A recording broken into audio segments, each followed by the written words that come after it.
क्या आप कभी सोचते हैं कि क्या एलियंस अमेरिका आते हैं?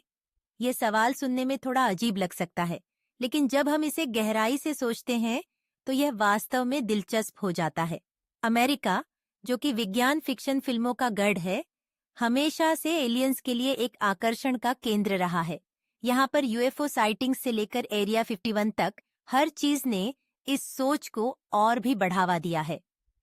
क्या आप जानते हैं कि अमेरिका में सबसे ज्यादा यूएफओ साइटिंग्स की रिपोर्ट होती है?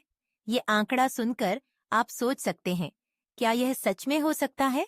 लेकिन क्या आप जानते हैं कि इन रिपोर्ट्स का एक बड़ा हिस्सा उन लोगों द्वारा किया जाता है जो शायद सिर्फ आसमान में उड़ते हुए हवाई जहाज या मौसम के गुब्बारे देख रहे होते हैं?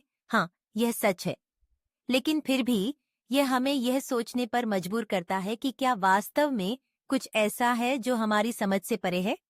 अब आइए बात करते हैं एरिया 51 की। यह एक ऐसा स्थान है जो हमेशा से रहस्यमय रहा है।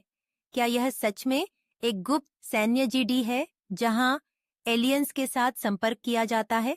क्या वहां पर एलियंस के यान रखे गए हैं? ये सवाल हमें हमेशा से उत्सुक बनाते रहे हैं। लेकिन क्या आप जानते हैं कि एरिया 51 का मुख्य उद्देश्य वास्तव में विमान परीक्षण करना है? हाँ, यह सच है। लेकिन जब भी कोई रहस्यमय गतिविधि होती है, तो लोग तुरंत इसे एलियंस से जोड़ने लगते हैं। फिर बात आती है उन लोगों की जो एलियंस के संपर्क में आने का दावा करते हैं। क्या आपने कभी उन लोगों की कहानियां सुनी हैं जो कहते हैं कि उन्हें एलियंस ने एब्डक्ट किया? कुछ लोग इसे सच मानते हैं, जबकि अन्य इसे सिर्फ एक कल्पना समझते हैं। लेकिन इन कहानियों में एक बात समान है, वे सभी एक अनुभव साझा करते हैं जो उनके जीवन को बदल देता है। क्या यह सच है या नहीं?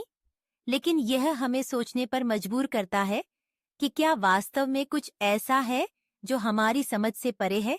अब विज्ञान की बात करें। क्या आपको पता है कि कुछ वैज्ञानिकों का मानना है कि जीवन केवल पृथ्वी पर ही नहीं हो सकता? वे कहते हैं कि ब्रह्मांड में अनगिनत ग्रह हैं और उनमें से कुछ पर जीवन हो सकता है। तो क्या यह संभव है कि एलियंस अमेरिका में आएं? अगर हम इस विचार को मानें, तो क्या हम तैयार हैं? क्या हम वास्तव में उनके साथ संवाद कर पाएंगे?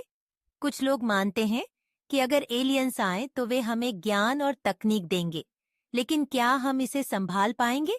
क्या हम उनके साथ शांति से रह सकेंगे, या फिर हम एक दूसरे के खिलाफ हो जाएंगे?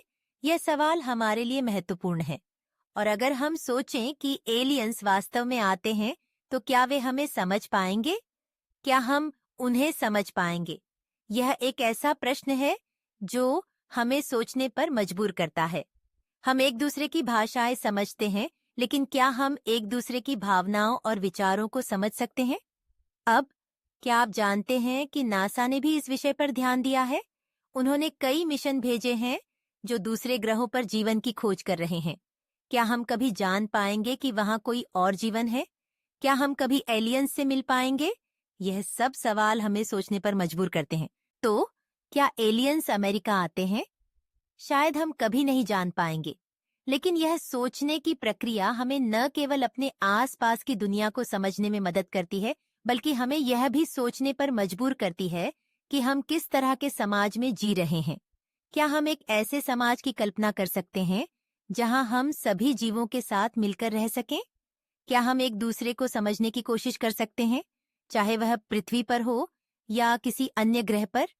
इसलिए अगली बार जब आप आसमान की ओर देखें, तो सोचें कि क्या वहां कोई और भी है जो हमें देख रहा है? क्या वे हमारी तरह ही सोचते हैं? क्या वे भी हमारे जैसे ही सवाल पूछते हैं? शायद, सिर्फ शायद, हम कभी एक दिन एक दूसरे से मिलेंगे। लेकिन तब तक हमें अपनी सोच को खुला रखना होगा और इस रहस्य को सुलझाने की कोशिश करनी होगी। तो क्या आप तैयार हैं? क्या आप तैयार हैं एक नई दुनिया की खोज के लिए? क्या आप तैयार हैं उन सवालों का सामना करने के लिए जो हमारे अस्तित्व को परिभाषित करते हैं? यह सब सोचने का समय है, क्योंकि जब भी हम इस बारे में सोचते हैं, हम न केवल एलियंस के बारे में सोचते हैं, बल्कि अपने खुद के अस्तित्व के बारे में भी।